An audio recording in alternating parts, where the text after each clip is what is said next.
Hi, this is our Daily Astro Tarot. I'm going to go ahead and jump into the cards to start off with, and then I'm going to go through the astrological transits that I think that they're referencing, because interestingly enough, of course, as always, they showed up today.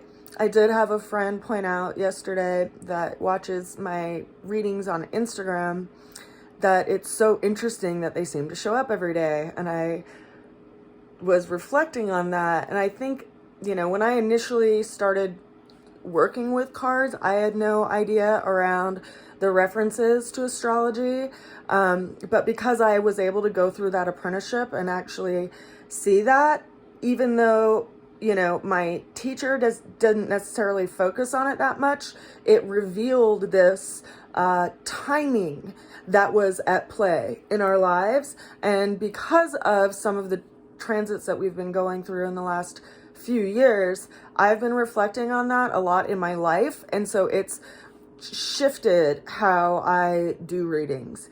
So that's why I think I tend to focus on it more, because it's just so profound to me that they show up and that they keep showing up, particularly because my intention every day when I pull the cards is that they give us something inspiring to work with, or something that we need to hear on some energetic level. And when the cards show up that have, associations with certain planetary movements, I think that's pretty telling and also really cool. So the opening card that we have for today is the Fool. The challenge that we're facing is the Judgment card.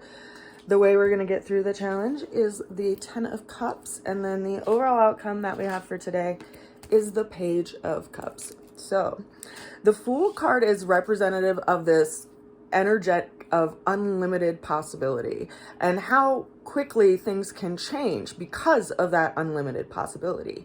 This is a card related to Uranus, so it has this energy of something that's changing quickly, that's out of our control, but it's shifting and changing for our betterment or for the greater good. It's like things change so that we can be called into action and called into engaging with something. And it's reminding us that the universe has our back, and to trust in our instincts when we are faced with those changes, and to respond by what our heart tells us is appropriate and what is, what we feel called to do in regard to our response. The challenge that we're facing today is the Judgment card. So it's kind of like this energy of we've outgrown our shell, right? If we look at the little seed, it has all of its potential, but it can't be realized as long as it stays inside the confinement of that structure and the limitation of the boundary of the seed.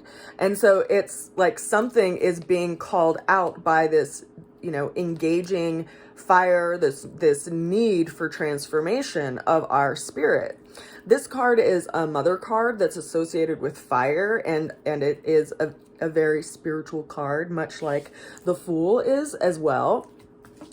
And yet it's reminding us that there's something that we've completed that we have to move beyond, and that can pose as a challenge, because we might have been, figuring out how to get comfortable in this little seed shell and how to work in here, but something greater is being called beyond that. And that is the energy of the Judgment card. Now, the way that we're going to get through it, it's interesting because we, sometimes if we have this plan in life and things change and things shift, it's just like culture's way of, people's emotional response typically is like, oh, I'm sorry that happened. And yet things shifted, and, it is of course appreciated that people acknowledge that there was some loss in that shift. And yet there's also something that is kind of interesting and exciting about when something does shift, because it's like the universe is telling us that there's something bigger that's beyond that we are being called into materializing, that we maybe would not have been able to had that experience worked out, right? And so it's interesting when we can look back and reflect on our life and reflect on our journey and see that in retrospect. But of course, when we're traveling through it and we're like going through the trenches, it can be harder for us to see the bigger perspective in things. And I think this card is reminding us to have that bigger perspective, that perhaps, because this is a card that's like happily ever after, and what does that look like? And because it's the 10 of Cups, it's this crystallized emotional wish, something that has come into form. And we have to consider that that's something we need to feel in our being, and it will literally call that experience to us. And if there's something that we're headstrong about being the thing that's going to get us to the thing, and something changes and something shifts, we have to have trust in the experience and have trust in the journey, which brings us to this ultimate outcome card, which is the Page of Cups. We see someone who's looking deeply into a cup and reflecting on things. There's this little fish that is coming out of the cup, and it's associated with the energy of Pisces, which it's bringing up this idea of like, what do we need to dissolve and let go of so that we can actually, step into this new thing. And consider that, Pisces is this energy of like dissolving something to create something new, like dissolving the lower self for the higher self to be formed. Like, how do we develop in life, and how do we develop in these cycles from year to year? Interestingly, we just finished the season of Pisces and we have gone into the season of Aries. And so something is being called into form in the coming year, like where we want to put our energy and where we want to put our effort. And yet we also have, as I said, this card is referencing Pisces. We also have a very rare transit happening in Pisces right now, which is opening up our emotional experience and shifting things in a lot of ways. It's like having Jupiter and Neptune in the sign of Pisces, which they are right now, and they're just a couple of degrees apart. Jupiter's at 21 degrees, Neptune's at 23 degrees of Pisces. And so they're coming into this rare conjunction. Like, this conjunction will not happen for another 160 years. And it's happening in our lives right now. And so wherever Pisces is in your natal chart, it's like having this possibility for this emotional wish to come true. And as I've mentioned in previous readings, that our natal chart is made up of 12 different pieces, right? They look like pieces of pie, or, pieces of pizza, or something that's like cut into these, little triangles. And each of these areas represents a different space in your life. And so depending on where the planets are right now by transit, they're bringing this energy to this area of your life. So consider that our opening card that we had today is reflective of the planet Uranus. And that planet has been in the sign of Taurus since 2019, March of 2019. And when it moved into Taurus, it likely showed up as a big shift, an unexpected, unavoidable shift in your life. And it's been in that space in our lives since 2019. And it won't leave this area until 2024, I believe, or 2025. And then we have Pluto, which is showing up as our challenge today, that is in Capricorn. Pluto has been in Capricorn since 2008. And consider that when we started going through this really big shift, as far as, this global shift that happened in 2020, when Pluto was conjunct 4 other planets, and we basically had this stellium, which is a grouping of planets all placed at the same spot in the sky. That all happened in January, on January 12th of 2020. So we saw this big grouping, almost like this big anchor was in our atmosphere, our astrological environment, that was creating this big shift in social structure. And then we had Mars buzz on through there, and it engaged in even bigger shift that got activated. So Pluto's been in this area of Capricorn, creating transformation and creating change since 2008, but it gets even more activated when other planets come into conjunction with it, because it's like adding these energies together. It's really interesting when you look at it, especially when you look at it on a global scale, and then also look at it and how it's showing up for us in our own personal lives.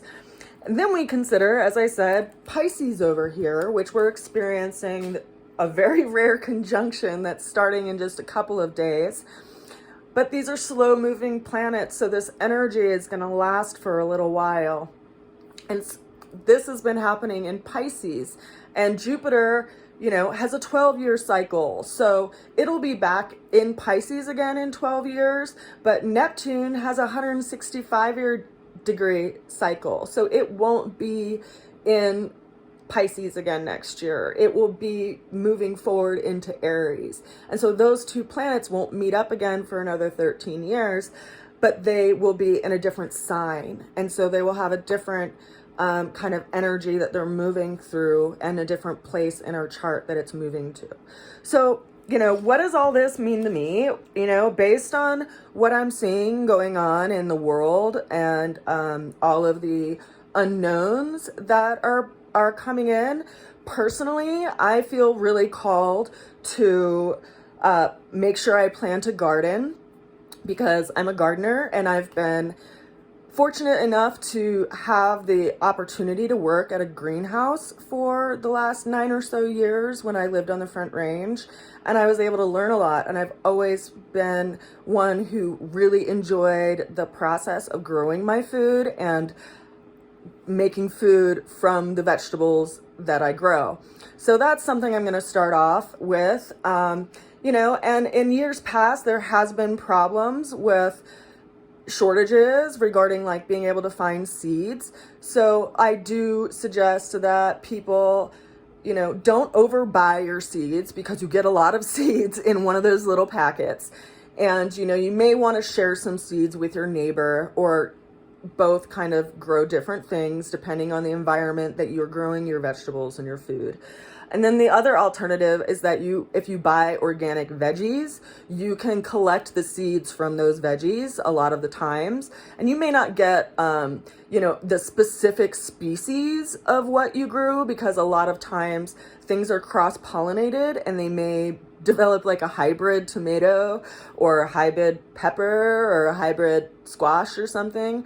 But it's at least going to be food, and edible food that you can eat. And, you know, the worst side effect of it is that you might be thinking you're going to eat a sweet pepper, and it might be a little spicy. So I would suggest doing those things. I also suggest, you know, learning some practical skills. I'm going to be offering different classes and workshops this year, and if people want me to offer them at their gathering or in their location, I'm up for that discussion too.